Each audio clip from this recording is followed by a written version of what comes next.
Hola y bienvenidos a Un Bit de Memoria, un programa de la red La Tecnologería donde queremos contar la historia de la informática de forma sencilla y a través de sus personajes más ilustres.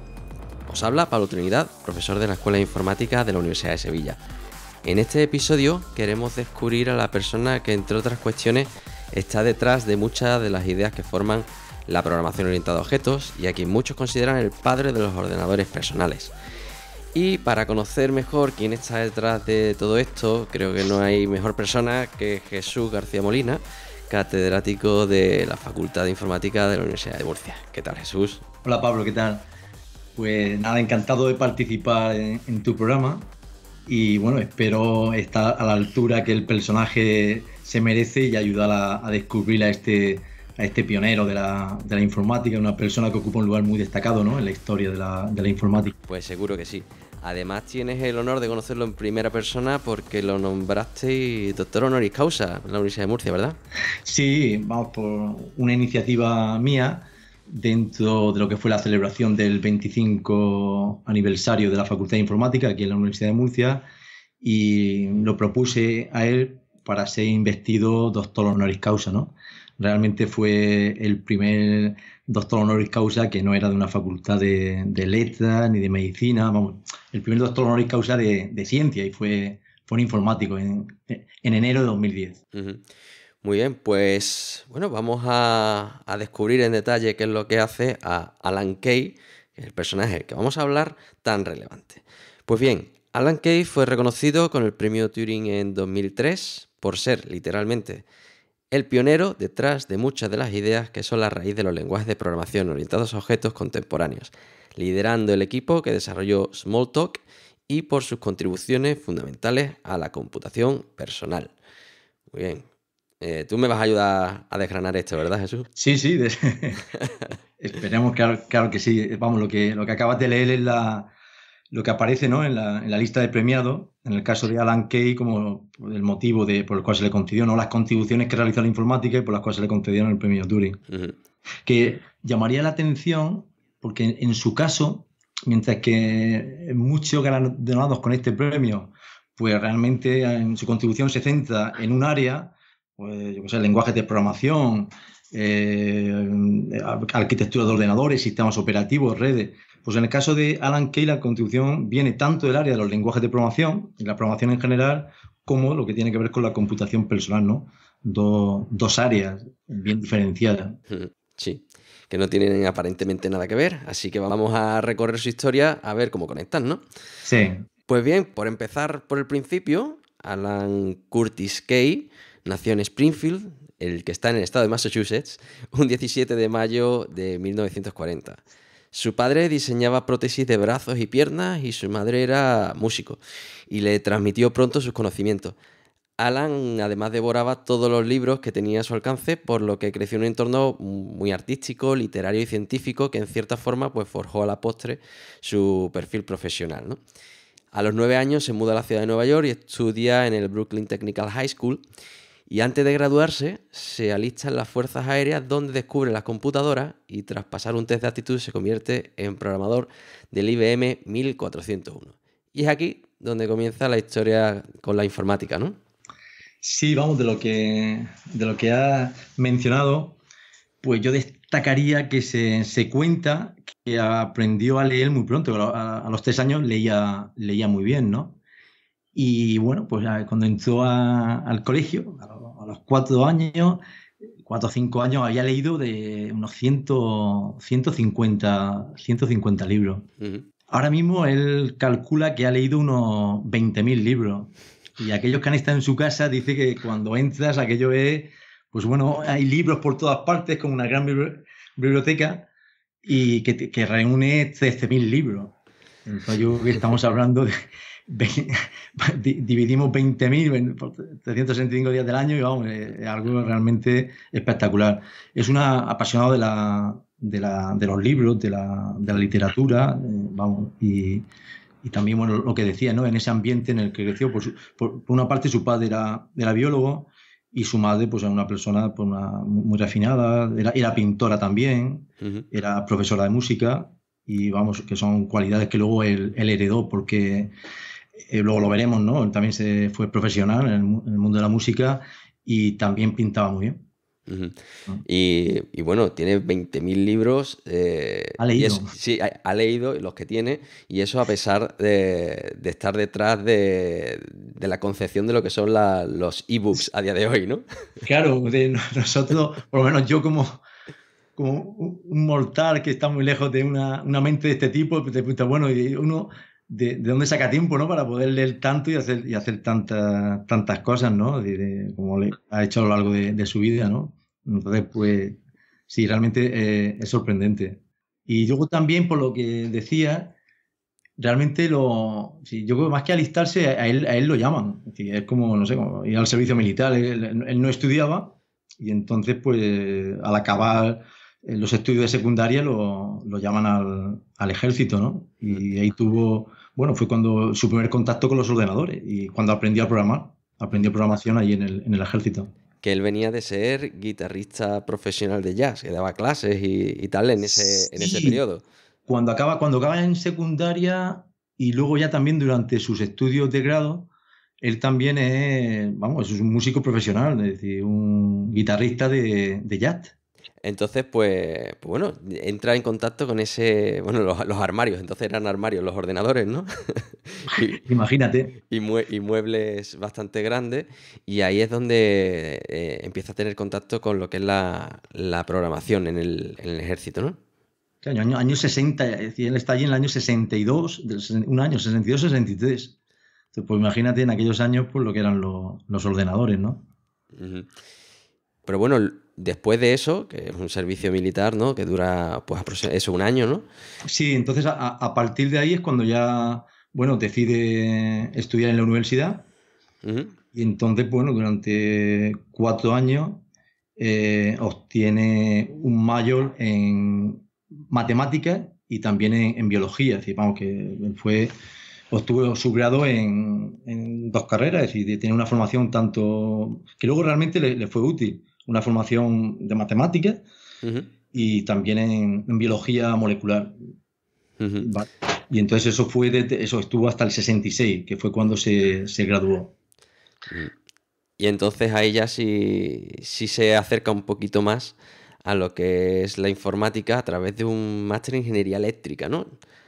Sí, él acaba sus estudios de grado en la Universidad de Colorado y entonces marcha a la Universidad de Utah, ¿no? A hacer sus estudios de máster y de tesis. Y allí él bueno, pues cuando conoce a quien fue su tutor de máster y de tesis, que es Dave Evans. Y este es un señor que realmente lo que quería era que sus estudiantes de máster y doctorado se enfrentaran a problemas reales y hicieran cosas importantes. Y cuenta Alan Kay que a él lo que el primer día le entregó fue un documento y le dijo, oye, te lees esto y cuando te lo hayas leído y comprendido, pues regresa y hablamos. Y bueno, pues este documento era la tesis de Sutherland, Ivan Sutherland. Pues es un señor que en su tesis lo que hizo fue definir el primer sistema de computación gráfica. Aquello estaba programado con lenguaje máquina, con el cual se hicieron algoritmos bastante complicados que manejaban estructuras de datos muy complicadas, porque este sistema te permitía pues, colocar sobre la pantalla, pues colocar objetos geométricos, asociarles restricciones que también eran visuales y todo esto, pues bueno, pues, dotarlo de movimiento. Entonces realmente algo asombroso y Alan Kay pues, realmente se quedó allí fascinado. Incluso también al principio vio que esa tesis, el director de esa tesis no era ni más ni menos que Claude Shannon, es decir, el padre de la teoría de la información, que tanta influencia también pues, ha tenido en la historia de la informática. Y él allí pues alucinó con esta tesis doctoral y luego pues se acercó y estuvo hablando con Sutherland sobre todo lo que había hecho. Y este trabajo, bueno, él siempre reconoce que luego influyó en lo que fue su tesis de máster y su tesis doctoral, que realmente fue continuar en parte en esa línea. Ujú. En esa tesis, él, si no me equivoco, trabajaba en Flex, ¿no? Que lo que intentaba era miniaturizar esas computadoras, ¿no? Acercar Sí, la la tesis de información, ¿no? máster, sí, la tesis de máster era un lenguaje que era flexible y extensible, Ujú. Y entonces, pues bueno, era realmente un lenguaje que estaba pensado ya para lo que iban a ser un nuevo tipo de ordenador, más pequeño, un ordenador con el cual se pudiera hacer computación gráfica, un ordenador con el cual se pudiera interactuar. Y entonces, pues este lenguaje era el medio de comunicación del usuario esos ordenadores que empezaban entonces a vislumbrarse, ¿no? Y entonces eso fue su tesis la presenta en el 68, su tesis de máster, y su tesis doctoral la presenta un año después. Entonces realmente fue todo un mismo trabajo en torno a una misma idea, que es Fresh, que este trabajo, cuando se habla de los primeros trabajos en los cuales se define la idea de computador personal, pues se menciona el trabajo, se menciona el Fresh, tanto que era más que un lenguaje, era todo un entorno, ¿no? Era un lenguaje y una máquina. Y está considerado como, vamos, un trabajo pionero en la computación personal. Pues sí, y después de ese doctorado, aquí ya sí que viaja y se va a Stanford, ¿no?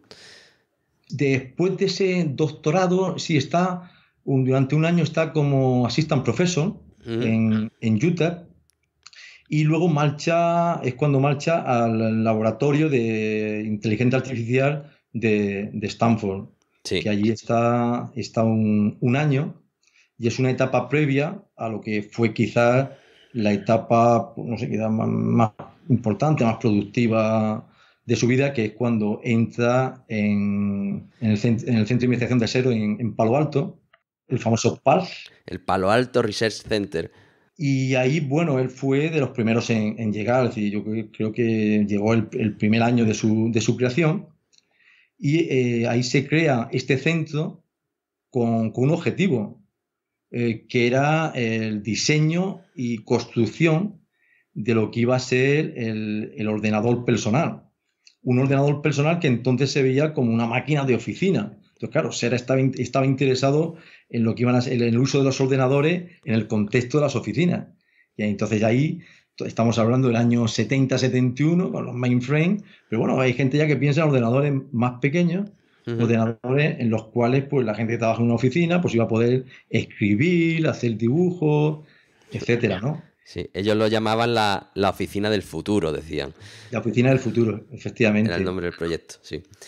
Y ahí el trabajo previo de Alan Kay en Utah, y luego también continúa en Stanford, ¿sí?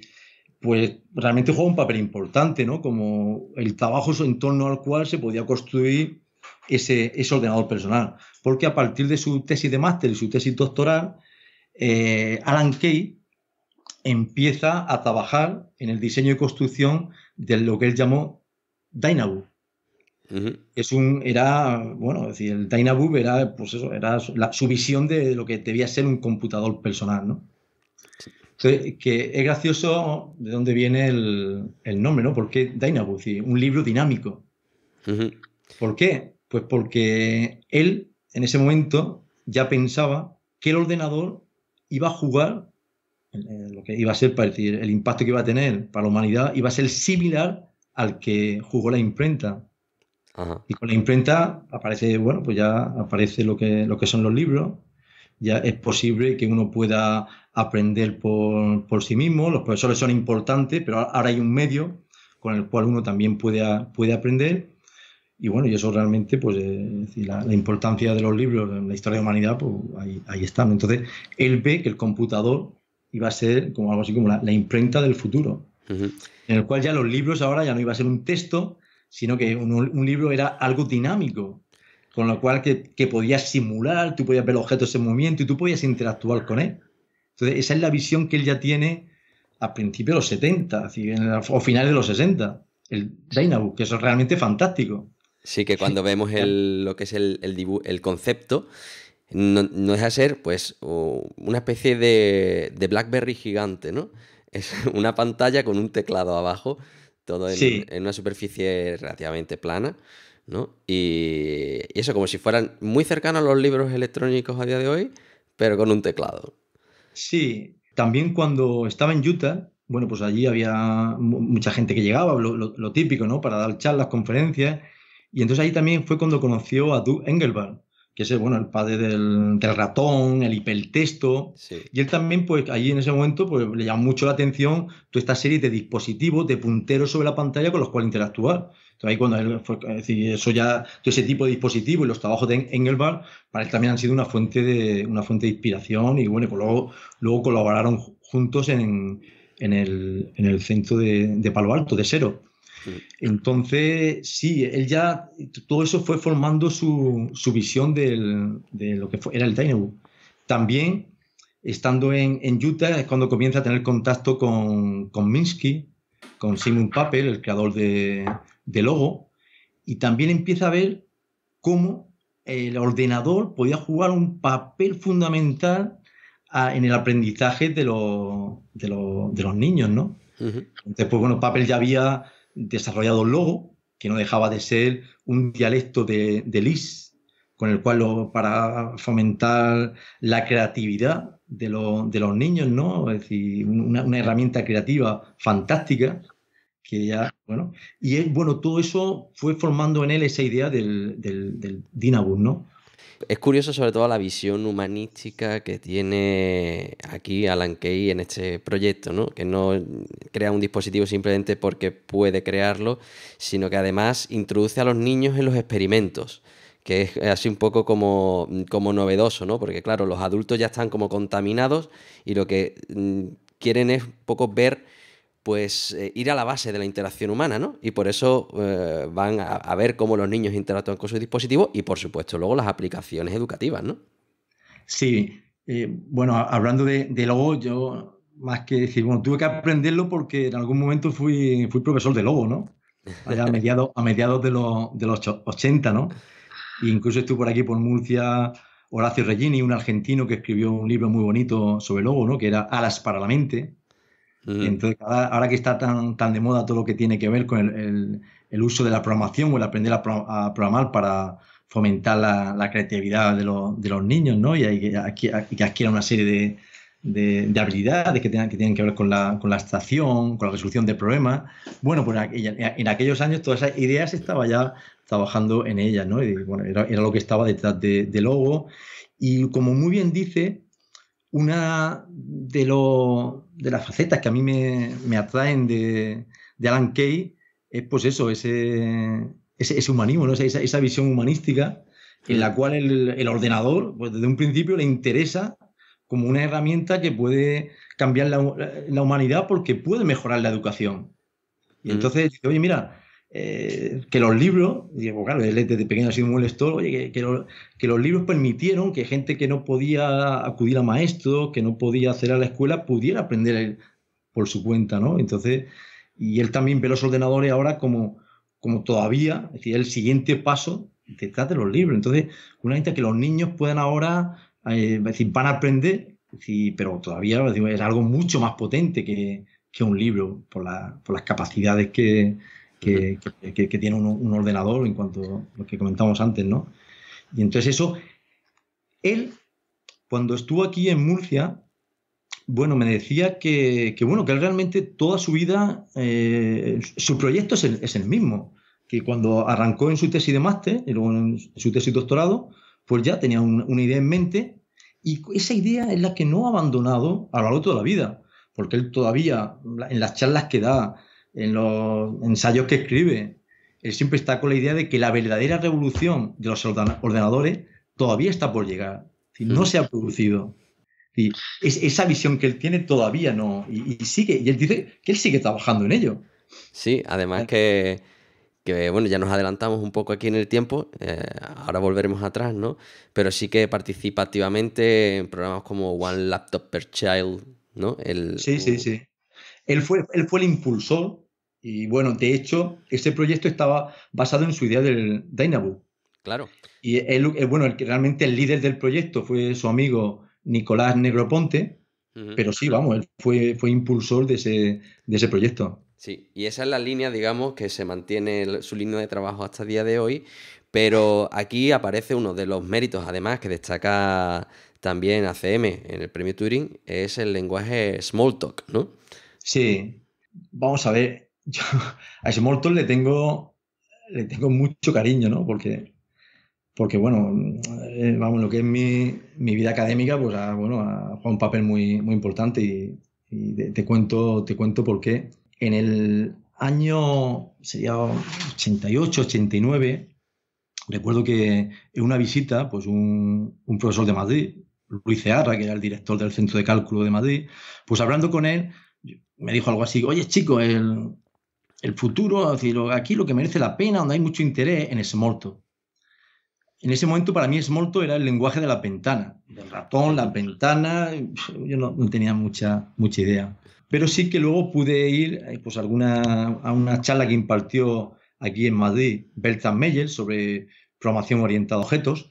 Y bueno, y a partir de ella fui conociendo mejor esta nueva forma de programar. Y en el año 91-92, pues aquí monté dentro de una asignatura de ingeniería del software de 9 créditos, en la cual me correspondía impartir la mitad, aposté por Smalltalk. Y con Smalltalk yo descubrí lo que muchas veces cuento a los alumnos, ahora ya no lo utilizamos, es lo que para mí, no sé, ha sido pues, la obra más bella que yo me he encontrado en informática.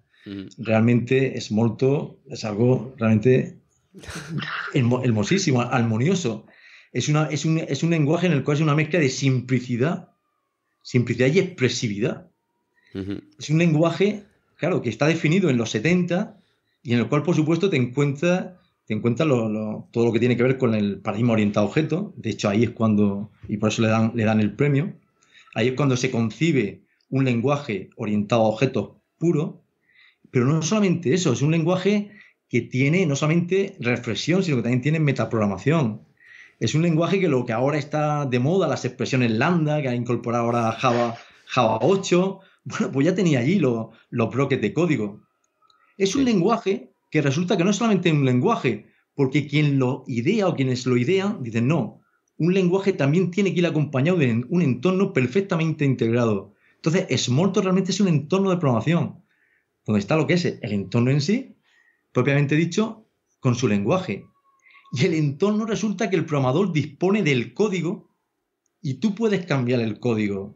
Entonces yo recuerdo que en los 90, pues bueno, dirigí muchos proyectos en los cuales estuvimos jugando con el entorno de Smalltalk.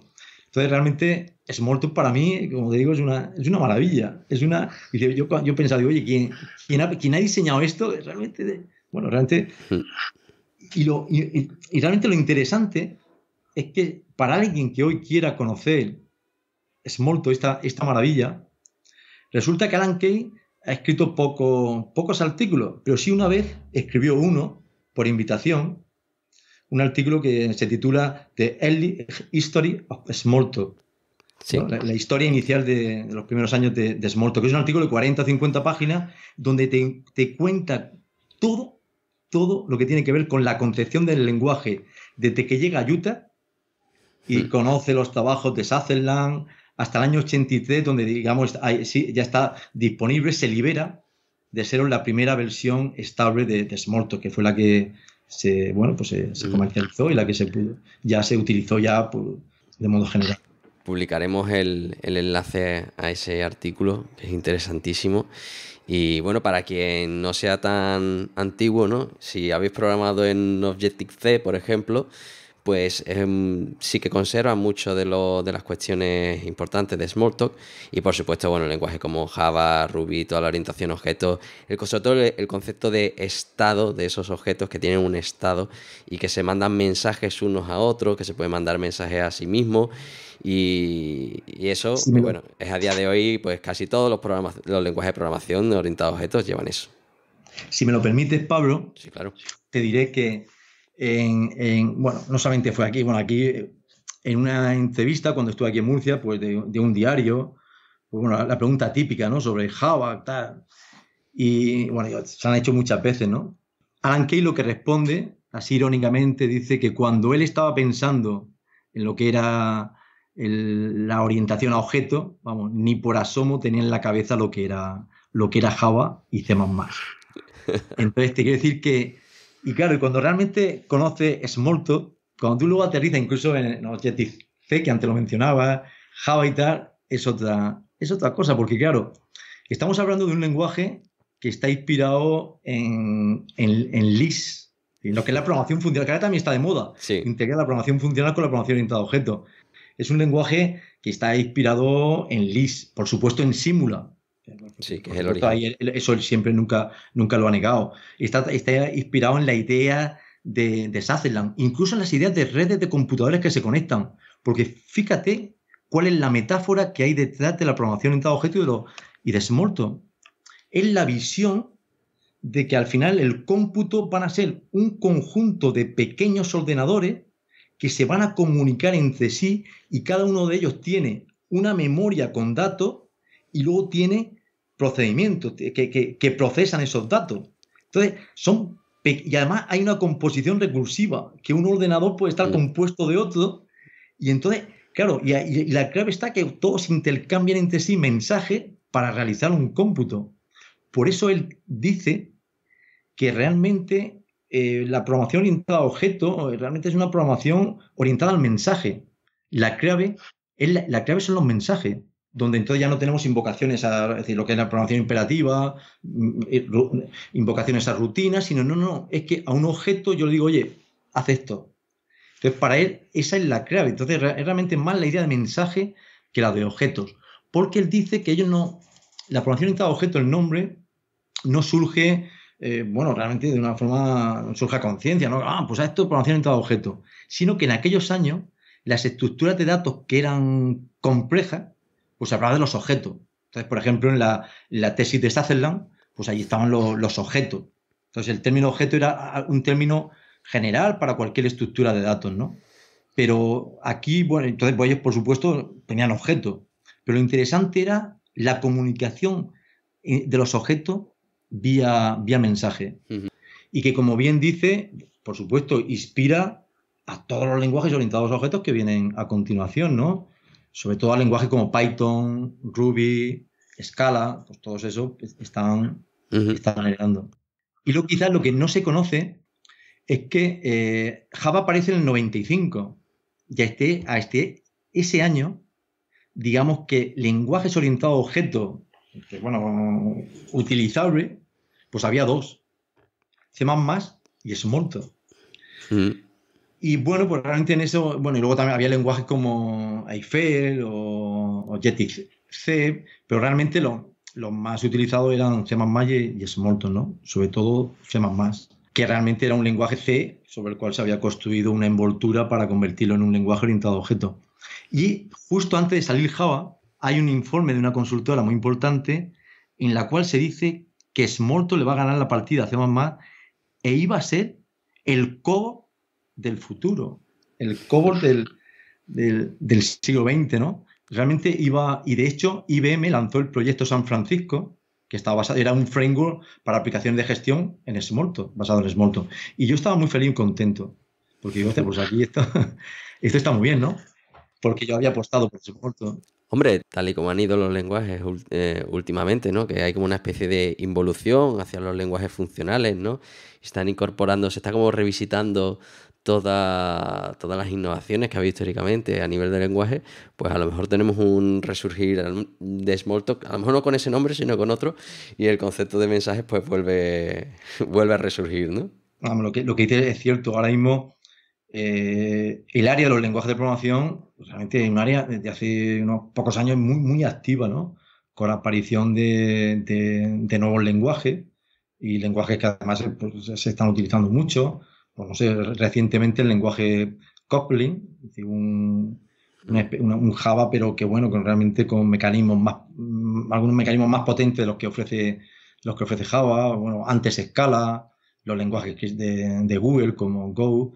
Realmente es un área y la tendencia sí que yo veo la tendencia hacia lenguajes multiparadigma, lenguajes funcionales, con características funcionales, orientados a objetos, incluso combinando el tipado estático con el tipado dinámico, es decir, con inferencia de tipo, como es el caso, por ejemplo, de Kotlin. Ujú. Y por ir enlazando y por ir volviendo a conectar puntos, porque evidentemente ya hemos hablado de Dynabook, hemos hablado de Smalltalk, que son como las dos grandes innovaciones que suceden en la época del Parc, ¿no? En Xerox. Sí, Pero esa historia llegó a su fin en el año 81, en el que precisamente Xerox presentó el Xerox Star, que fue el primer computador personal con interfaz gráfico, con ratón, todo eso que durante 10 años habían estado trabajando, pues de repente se puso todo encima de la mesa y convirtieron las interfaces gráficas de usuario en algo alcanzable por el público. Es decir, al final cumplieron eso de la oficina digital, ¿no? Según Alan Kay, realmente no se consiguieron los resultados que... Porque claro, el resultado hubiera sido crear un Dynamo. Entonces, y aún él dice que la verdadera revolución de los computadores no ha llegado, ¿no? Y ese era el objetivo del proyecto, ¿no? Crear ese Dynamo, y él sigue todavía ahí. Pero sí que, claro, por cerrar la etapa que tiene que ver con el Parse, con el Xerox Parse, pues, por ejemplo, señalar que dentro del equipo que allí se crea dentro de este centro de investigación, y en concreto con este proyecto del que estamos hablando, la Oficina del Futuro, pues ahí se crearon dos grandes grupos. Uno tenía que ver con la construcción del computador y todos los dispositivos, ¿vale? La parte hardware. Y luego estaba la parte software, que era la que lideraba Alan Kay, ¿no? Que era el Learning Research Group. Y ahí, de todo ese equipo, pues no sé, es decir, al menos pues hay 4 de los investigadores que han recibido el premio Turing, además de, no 4, además de Alan Kay. Antes mencionaba a Sutherland, pues por toda su innovación en computación gráfica, Turing en el 88, en el 92, Batten Lanson, por sus contribuciones en lo que son los entornos distribuidos y todo lo que ello conlleva, creación de Workstation, temas de comunicación entre ordenadores. En 97 a Engelbart, por sus contribuciones a la interacción hombre-máquina. Antes mencionábamos la invención del ratón, de los el hipertexto. El hipertexto, sí. Y en el año 2009 a Charles Tackel, que a él se le considera el creador del primer PC, que es lo que tú estás mencionando, que fue el resultado de ese proyecto, que es Tackel. Entonces, ese ordenador que sale de ahí, que es el Alto, pues entonces, bueno, eso por esa contribución es por lo que a Tackel le dieron el Turing, además de por sus contribuciones al desarrollo de Ethernet y también las tablets PC. Entonces, fíjate allí el equipo que Xerox montó allí, algo espectacular. Y también, quizás este sea el momento de contar una anécdota, y es que no sé si has escuchado alguna vez la frase de Alan Kay de que la mejor manera de predecir el futuro es inventarlo. Por eso, esa cita de Alan Kay aparece mucho, ¿no? Y en este artículo que antes mencionaba cuenta de dónde viene. Y esto es que uno de los directivos de Xerox, pues bueno, resulta que no creía en el proyecto y en lo que estaban haciendo allí el equipo de Alan Kay, ¿no? Entonces dudaba de esa visión que tenía Alan sobre lo que iba a ser el ordenador personal del futuro. Entonces, lo interesante es que él le envió varios informes haciéndole ver que sí, que estaban en la línea correcta, y en uno de ellos, en uno de esos informes, hay un comentario que realmente muestra lo visionario que fue Alan Kay, ¿no? Y decía lo siguiente: en los años 90 existirán millones de ordenadores personales, serán del tamaño de un cuaderno actual, tendrán pantallas planas de alta resolución, con un peso menor de 5 kilos y de 10 a 20 veces la capacidad de cálculo y almacenamiento de nuestro ordenador actual alto, que es el que hizo Tackel, por el que le dieron el premio Turing. Llamémosle Dynabus. Su coste será como el de una televisión de la época. Entonces, esta era la visión, y a este señor fue el que le dijo de que no, porque el otro tenía su idea de si estaba empecinado en qué es lo que se iba a imponer de inmediato. Dice, no hagamos estudios de mercado, tal, inventemos. Vamos a decir, en vez de predecir, no me preguntes que te diga qué es lo como. No, en vez de predecir, vamos a inventar el futuro. Esa fue una respuesta a este directivo de Xerox, que no creía en su proyecto y estaba obsesionado en predecir cómo iba a ser, cómo iban a evolucionar a corto plazo los ordenadores. Sí, que luego han sido otras empresas las que han tomado ese testigo o han asumido el mérito de llevar eso. Tú dices ordenador personal y la gente lo asocia con IBM, hablamos de interfaces gráficos y la gente lo asocia con el mundo Macintosh, con Apple, ¿no? Por supuesto las tablets, ¿no? Ahí Claro, tenemos el iPad, ¿no? Pero todo tiene el origen aquí y bueno, Xerox ya sabemos que a día de hoy se dedica a hacer impresoras, ¿no? Y, y ha perdido ese liderazgo, ¿no? Precisamente por esa visión. hablando de impresoras, Pablo, resulta que, bueno, que ahí también, dentro de este proyecto, se crea la primera impresora láser. Estamos hablando de la creación, en este proyecto, ¿no? Surge, pues se inventa pues, lo que tiene que ver con el ratón, las interfaces basadas en ventanas y ratón como dispositivo apuntador, surge también la programación orientada a objetos, hay contribuciones también a Internet, a lo que son las workstation, realmente de ahí, y también las impresoras láser. Y bueno, y todo lo que, lo que tiene que ver con lo que decías, ¿no? De computación, los entornos de ventana. Que ahí Ujú. también hay otra anécdota que seguro que conoce, y es Sí. que realmente Steve Jobs, para Apple, para Macintosh, su sistema de ventana realmente, vamos, no es que esté inspirado, es que él llegó a cero y entonces allí, pues, Key y su grupo le hicieron una demo de lo que estaban haciendo, del entorno Smalltalk, y bueno, y ahí se lo enseñaron y él, pues, y él dijo, ah, pues muy bien. Es decir, Cero no puso pegas a que lo utilizara y realmente está totalmente, vamos, no inspirado, sino que realmente ese entorno de ventana era era el que él vio allí, ¿no? Y que luego trasladó. Sí. Sí, yo he aprovechado este programa para profundizar un poco en esa historia e intentar ver qué es lo que hay de verdad y mentira detrás de todo eso, ¿no? Y resulta que es el propio Alan Kay que después de muchos años en la plataforma Cura respondió a la pregunta de si realmente fue allí a copiar. Y lo que decía que llevaban años haciendo demos a todas las empresas de la zona y de Estados Unidos, ¿no? Y que, bueno, que Steve Jobs pasó como cualquier otra empresa más. Es más, que fueron allí con un intento de canje de acciones entre Apple y Xerox en aquella época en la que ellos estaban trabajando todavía en Lisa. Y que, bueno, que se lo enseñaron también a un montón de personajes más, ¿no? Y que él, pues bueno, tuvo la ocasión de transformarlo en un producto de mercado 2 años después, ¿no? Pero también tenemos ahí a Bill Gates, ¿no? Que se dice que con su sistema de ventanas pues acabó copiando, ¿no? Pero que todo el mundo, todos los genios acaban copiando, ¿no? Sí, no, pero aquí otra anécdota sobre esa visita, en este artículo que decía antes de Alan Kay de Early History of Smalltalk. Y entonces, bueno, ahí cuenta como un día Steve Jobs, pues, bueno, los visitó y ellos le hicieron una demo del entorno de ventanas de Smalltalk, ¿no? Que a Steve Jobs le gustó mucho, incluso puso algunas pegas sobre el tema de las barras de desplazamiento, ¿no? Como que no le gustaban, que podían podían tener un movimiento continuo, y cuenta cómo Dan Ingalls, y este Ingalls realmente para Alan Kay se refiere a él como el verdadero padre de Smalltalk, el creador, y Alan puso las ideas y Ingalls realmente fue el que lo construyó.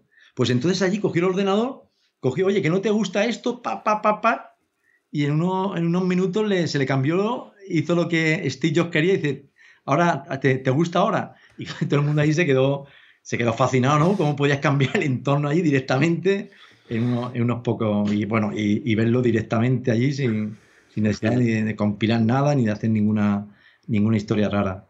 Y luego, por la parte de Microsoft, por lo segundo que decía, no sé si has visto la película de los piratas de Silicon Valley, Sí. que hay una escena en la cual Steve Jobs acusa a Bill Gates haberle copiado para Windows 95 por el entorno de ventanas, ¿no? Y entonces Bill Gates le contesta y dice, oye, tú cállate, que tú lo que hiciste fue copiar y coger todo lo que te habían desarrollado en Xerox, ¿no? Se lo bislaste a ellos, así que no me digas que yo te he copiado a ti, que tú también se lo copiaste a alguien, ¿no? Porque tú decías antes que siempre, no sé, todo el mundo coge ideas de otro, ¿no? Pero lo que sí está claro es que realmente Sí. donde surgen los entornos basados en ventanas, con iconos, con el ratón como apuntador, pues esto fue allí, dentro de Zero. Ujú. Y bueno, con influencias por supuesto, también de Engelbart, que también estaba allí. Bueno, realmente toda esta parte de interfaces gráficas y demás le tuvo que gustar a Steve Jobs porque al final sus caminos se unieron unos cuantos años más tarde, ¿no? En el año 84, Sí, previo paso por Atari, por otra empresa, ese paso en Atari, aunque tirando de biografía y demás, no hay mucha información, sí que aquí ocurre otra anécdota que sí, es esa película Tron, que muchos, sí, que muchos de vosotros conoceréis porque en el año 82 fue la primera película que introdujo efectos gráficos asistidos por computador, ¿no? Aquí sí que una de las guionistas, Bonnie McBell. McBell, sí, pues resulta que estuve entrevistando a distintos expertos para documentarse para escribir la novela, ¿no? Y entonces, pues resulta que uno de los personajes, el que había escrito Tron, que se llamaba Alan, en honor a Alan Kay, que fue uno de los que consultó. Sí, Y bueno, a día de hoy están casados, sí, ¿no? sí, bueno, la historia de Tom, bueno, sucedió como la has contado. Es una película bueno, marcó un hito, ¿no? Dentro de lo que es el cine de ciencia ficción, una película mítica, porque fue donde se utilizaron por primera vez de una forma extensiva por la animación por computador, ¿no? Realmente al final creo que la película tiene unos 20 minutos de todo este tipo de efectos especiales en los cuales se hizo uso de ordenadores, y por eso esta película, para los amantes de la ciencia ficción, una película que todos conocen, y ahí Alan Kay participó activamente. Ujú.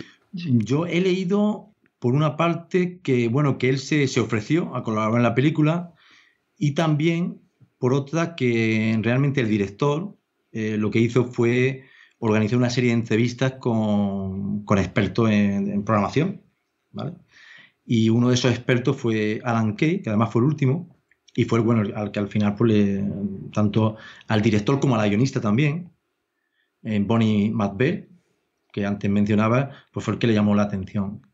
Luego, bueno, pues nos cuenta que al acabar pues esta entrevista regresaron juntos, hicieron un vuelo juntos, Alan y Bonnie, y bueno, pues debe ser que realmente surgió ahí un encantamiento mutuo, porque bueno, en fin, un año después estaban casados, y por lo visto felizmente casados, porque todavía en la actualidad continúan, ¿no? Y ella es guionista, ha sido productora, escritora, y es un personaje de la película, Ujú. realmente el nombre que tiene es de Alan, ¿no?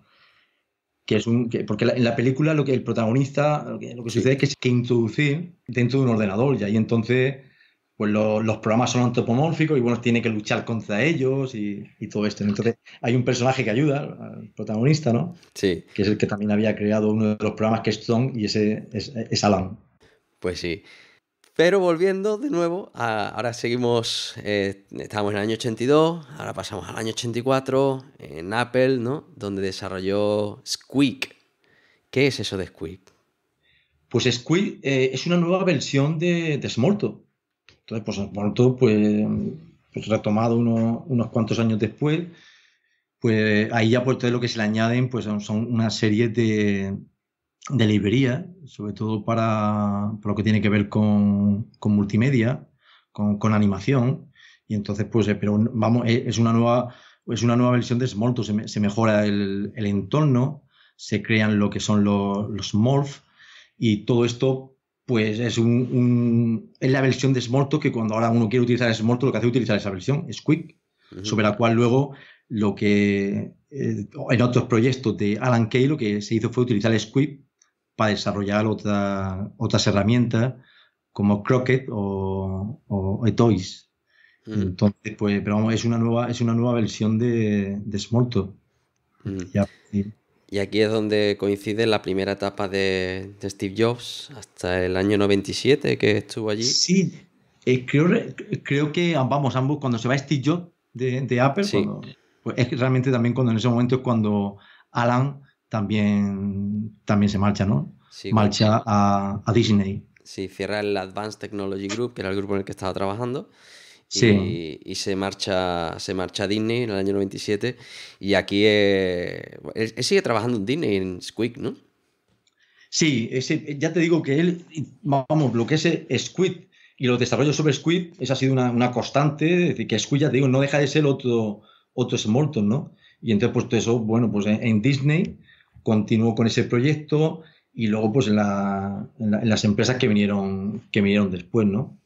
Entonces, pues en definitiva, él, en toda su trayectoria, lo que está trabajando es en Smalltalk, ¿no? Squid lo que hace es crear en torno a Smalltalk pues temas para música o todo tipo de información multimedia. Entonces, pues todo eso, claro, eso en el Smalltalk original, pues, estamos hablando de, de algunos años antes y todo eso no era tan potente. Sí, porque aquí en el momento en el que ya entramos con el mundo multimedia, pues sí que vuelve a retomar ese concepto de desarrollar material educacional para niños, ¿no? Y monta un instituto, ¿no? Sí, lo que construye sobre Squeak, y eso también yo creo que empezó ya en la etapa de Disney, y luego también cuando él crea su propio centro de investigación, Biopoint Research, Ujú. que estuvo financiado por el gobierno de Estados Unidos. Y ahí continuó con dos ideas, que son las que se mantienen a lo largo de su vida. Es decir, mejorar los lenguajes de programación y luego también la otra que conseguir, o todos estos lenguajes al final iban a estar destinados a crear Dynamo, ese ordenador que va a permitir que mejorar el aprendizaje de los niños, en los cuales un niño pues, va a poder encontrar simulaciones de lo que está aprendiendo, tutores inteligentes, que es uno de sus últimos trabajos. Entonces, toda esa idea de Dynamo es con la que él sigue trabajando. Y hay construye un entorno para el aprendizaje interactivo, que ese es Toys. Y este está construido sobre Squeak y además Scratch Sí. está inspirado en esta herramienta, que es una herramienta para crear, pues bueno, es decir, tú en una pantalla lo que puedes crear son entidades virtuales a las cuales tú le puedes establecer para ellas un comportamiento. Entonces, un ejemplo que ha utilizado mucho Alan Kay en sus presentaciones es que aparece el entorno y entonces tú tienes una paleta donde dibujas un rectángulo rojo, le añades lo que pueden ser la ventana de delante y de atrás sobre ese rectangulito, una rueda, y dices, bueno, aquí ahora tenemos el coche.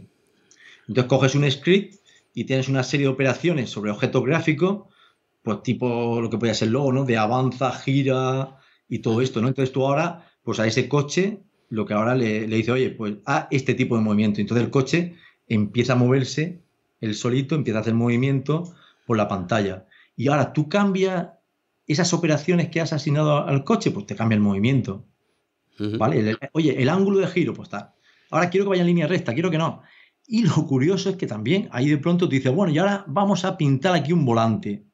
Entonces, pintas un volante y lo interesante es que ahora el comportamiento que tú asocias al volante es tal que lo que hace es el volante dirige el movimiento del coche. Entonces, ese tipo de animaciones, entonces es un entorno para crear, que los chavales pues ahí llegan y crean sus animaciones, dibujan, pintan, animan. Entonces es un entorno, ¿no? de Sí. animación interactiva. Entonces, Scratch, pues es un lenguaje que está inspirado vamos, está reconocido que está inspirado en Ujú. eToys. Sí, porque digamos que ahora que el hardware se acerca más a su idea, ¿no? Y que sí que, bueno, hemos pasado esas 20 veces de la computación de los, de los ordenadores de los 80, ¿no? La ley de Moore yo creo que la ha sobrepasado bastante más. Pues sí que se centra en eso, en tener contenidos que sean adaptados a las necesidades, que permitan crear a los niños, ¿no? Y digamos, el reto ahora está más en el software que en el hardware, que es en lo que en los últimos años se ha dedicado, ¿no? Sí, entonces él sobre todo en el tema del software, en lo que insiste mucho es que, bueno, que realmente ingeniería del software o Computer Science, pues realmente son oximorones, porque todavía hay que trabajar mucho por la naturaleza que tiene el software, pues para llegar a tener, es decir, una ingeniería similar al resto de ingenierías, ¿no? Y que todavía, pues, bueno, pues se está lejos, ¿no? Y que hay que trabajar mucho. También se queja de la formación que reciben actualmente o que se ofrece en las facultades de informática, incluso de Estados Unidos, y critica a Stanford, donde parece que realmente son centros de formación profesional en Java. Y entonces él cree que un informático debe tener pues una buena formación formal en matemáticas, una buena formación científica y también en sistemas, que hay que manejar sistemas complejos. Entonces tiene matemáticas, científicas, sistemas y luego ya por supuesto la formación propiamente de informática, ¿no? Pero que nos estamos olvidando de esa formación más formal, más científica, esa visión del ordenador como un sistema complejo. Sí, eso me recuerda bastante a Floyd, también otro de los premios Turing. En Sí, su charla, cuando le dieron el premio, pues hablaba del aprendizaje de los paradigmas de programación por encima de los lenguajes. Y hablaba entonces de que había grandes escuelas de Algol, de COBOL, pero ninguna que te enseñara a pensar, ¿no? Y esto es lo mismo, ¿no? Volvemos, ya que estamos encontrando simetrías entre el mundo de los años 70 y el mundo actual, ¿no? En cuanto a que todavía siguen vigentes muchas de las ideas o de los retos de entonces, aquí volvemos a lo mismo, ¿no? Que los lenguajes que evolucionan, hay muchos lenguajes y centrarse únicamente en uno es perderte una gran parte de toda la historia, ¿no? sí, él realmente se refiere al hecho de una enseñanza basada en el artefacto, ¿no? Bueno, pues aquí estamos contando, pues sí, tal sistema operativo, tal lenguaje, y entonces realmente es lo que crees que hay que ir a las raíces, y tú tienes que tener una buena formación en matemáticas, es decir, una nueva formación es esa visión del ordenador como un sistema complejo.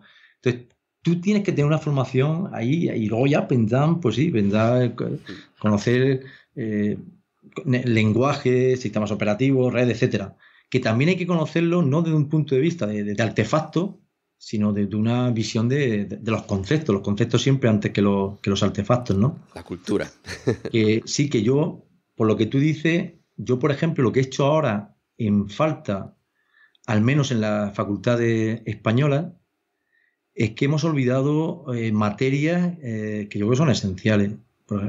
Por ejemplo, yo creo que en muchas facultades no se está enseñando programación funcional, que tú antes en algún momento lo has Sí. mencionado, que había como una vuelta atrás, ¿no? Entonces, por ejemplo, Alan Kay, en lo que fue su lección en la entrega del premio Turing, en su discurso, pues él dice que, bueno, que LIS, que cualquiera debería conocer LIS y lo que hay detrás de LIS, ¿no?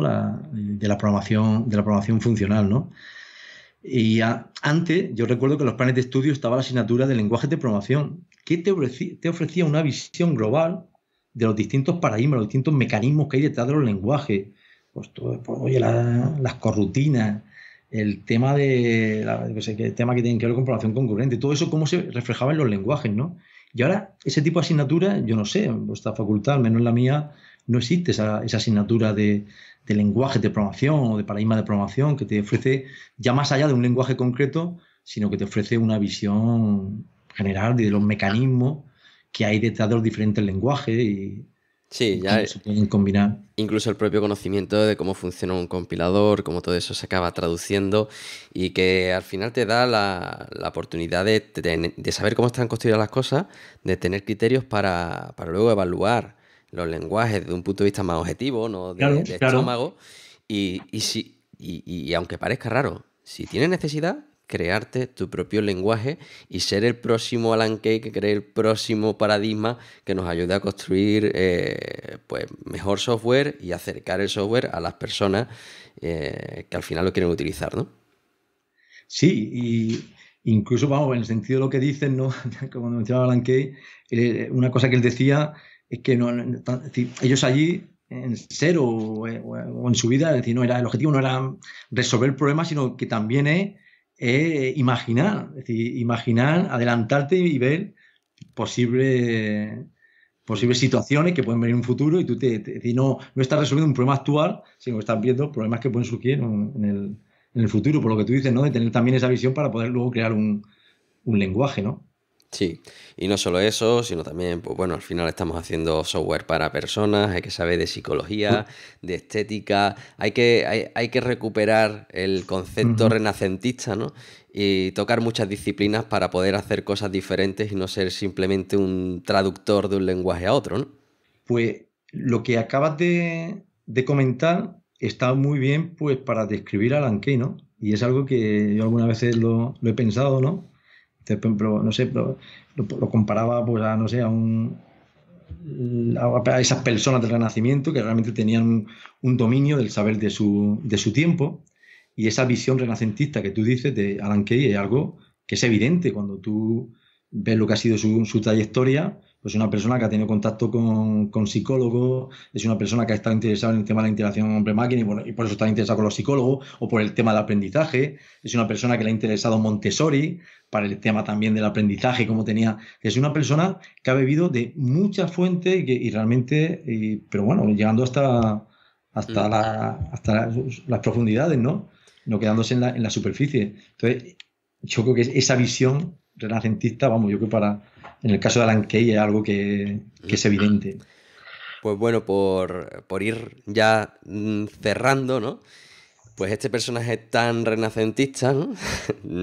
Pues sí que ha recibido varios reconocimientos, como el premio Kyoto en 2004, que es el mayor reconocimiento por iniciativa privada que hay en Japón, y que no solo se lo dan a grandes personajes en su campo, sino además a aquellos que han contribuido al progreso de la humanidad con su trabajo, ¿vale? Que ahí es nada. Y luego también ha sido nombrado doctor honoris causa pues, por el Real Instituto de Tecnología de Estocolmo en 2002, el Instituto de Tecnología de Georgia en 2005, Columbia College, Chicago, la Universidad de Pisa, de Waterloo, de Edimburgo y, por supuesto, la Universidad de Murcia, que de ahí viene el gran conocimiento que tienes tú de este personaje, ¿no? Sí, la verdad que fue un placer que aceptase y, bueno, pues tenerlo aquí durante unos días, ¿no? Uh-huh. Y además, un premio que me lo he saltado, que creo que también es curioso, que es la CM6 por sus destacadas contribuciones a la educación en ciencia de la computación, que sí que hila muy bien con toda esta parte de los libros y de su preocupación por los contenidos y por enseñar a niños, ¿no? No, es que creo que coincidió con el premio Turing, incluso cuando se lo entregaron, creo que fue unos días antes, ¿no? Y claro, el SISE, que es la principal conferencia que tiene que ver con el uso de la informática en la enseñanza, pues claro, me parece muy lógico ese reconocimiento para Alan Kay, una persona que lleva pues desde finales de los 60 persiguiendo el Dynabook como una herramienta que es el nuevo libro con el cual los chavales pues puedan, para mejorar el aprendizaje, ¿no? de los chavales, ¿no? Pues si algún día llegamos a ese punto, pues acordaos todos que Alan Kay es el responsable, que es el que ha estado tensando la cuerda todos estos años hasta esperemos lograrlo. Y bueno, Jesús, con esto terminamos. Quiero agradecerte pues tu tiempo, tu preparación de este programa y bueno, ha sido todo un placer contar con tu experiencia. Pues no, vamos, el placer ha sido mío y bueno, espero realmente que, bueno, pues que haya dado, aunque sea una ligera idea, ¿no? Sobre lo que hay detrás de este personaje, ¿no? Seguro. Si queréis profundizar más, oyentes, ese artículo de The Early History of Smalltalk, ¿no? Yo creo que es un personaje con el que estaríamos horas hablando. Llevamos más de una hora y fuera de micrófono nos hemos tirado bastante tiempo más hablando y se nos han escapado muchas cosas. Pero... Y yo, si me permites, para cerrar, sí, claro. Con un comentario que te diría, ¿no? Realmente Alan Kay es un personaje por el cual realmente siento cierta fascinación.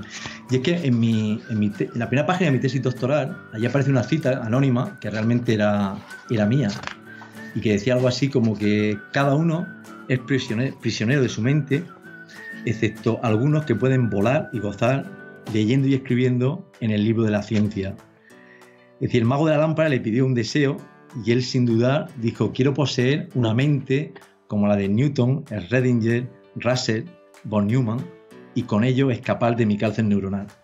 Yo con eso quería decir que, vamos, que era consciente de que mi tesis quizá no llegaba ni a ser la gota en el océano, ¿no? Sino que era ahí una gotita.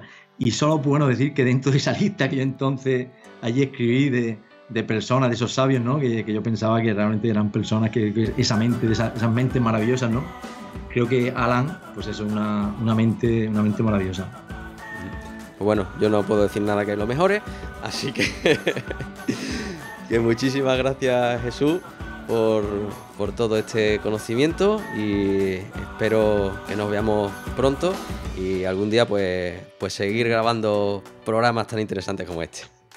Muy bien, muchas gracias, Pablo. Pues a vosotros, oyentes, os recordamos que podéis escuchar este y otros programas de la Red La Tecnologería en iTunes, iVoox y en tecnologería.com. Además, podéis encontrarnos en Facebook y Twitter como Tecnologería, y si queréis escribirnos podéis hacerlo a través de hola@tecnologería.com. Un saludo y hasta la próxima.